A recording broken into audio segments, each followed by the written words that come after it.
Fikri məsələdə ixtilaflar var qardaş. Neynirsən? Bacarırsansa, gücün varsa, səndə o qüdrət varsa, dəlilləri qoyursan Quran və sünnəni, məsələ haqqında hökm çıxardırsan. Müştəhidsən, alimsən, hökm çıxardırsan, bacarırsansa. Yox, o qüdrət yoxdursa, neynirsən? Artıq keçirsən ikinci mərhələyə, alimlərin gətirdiyi sözlərə baxırsan. İstənilən fikri məsələdir. Digər alimlər nə deyib, dəlilləri nədir? Baxırsan, oxuyursan və rəyini götürürsən o məsələdə. Nəfsivə uymursan, yəni sənə zahir olan hansı racih görsün, onu götürürsən, gedirsən. Bunu da bacarmırsan, neynirsən? Hər hansı bir elm əhlinə, etibarlı bir elm əhlinə təqlid edirsən.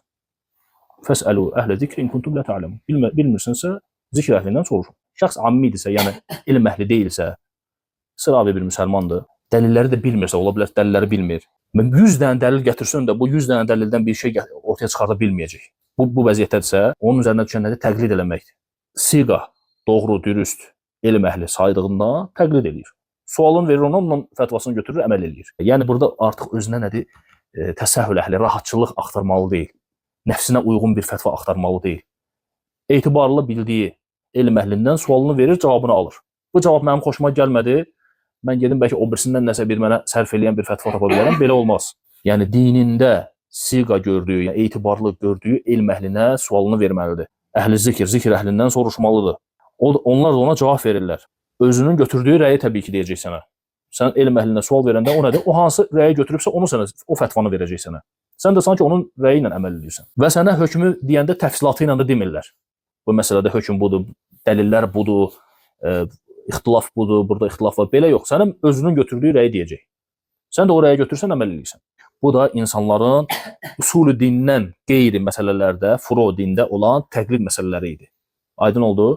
Birincidir ki, alimlərə xas olan məsələdir, müştəhidcənsə, bacarırsansa, dəlilləri özün baxırsan, istinbat edirsən, nəticə çıxardırsan, hə? Sonra elm tələbəsisənsə, gücün varsa, yəni yenə də o qüdrət səndə varsa, artıq alimlərin sözlərini cəm eləyib baxmağa, onların dəlillərinə baxmağa və oradan nəticə çıxartmağa bunu eləyirsən. Bunu da bacarmırsansa nə edirsən? Təqlid edirsən. Və təqlid eləyənə bir məsələni təqlid eləyən heç vaxt, yəni belə deyək, mübahisə eləməli deyil.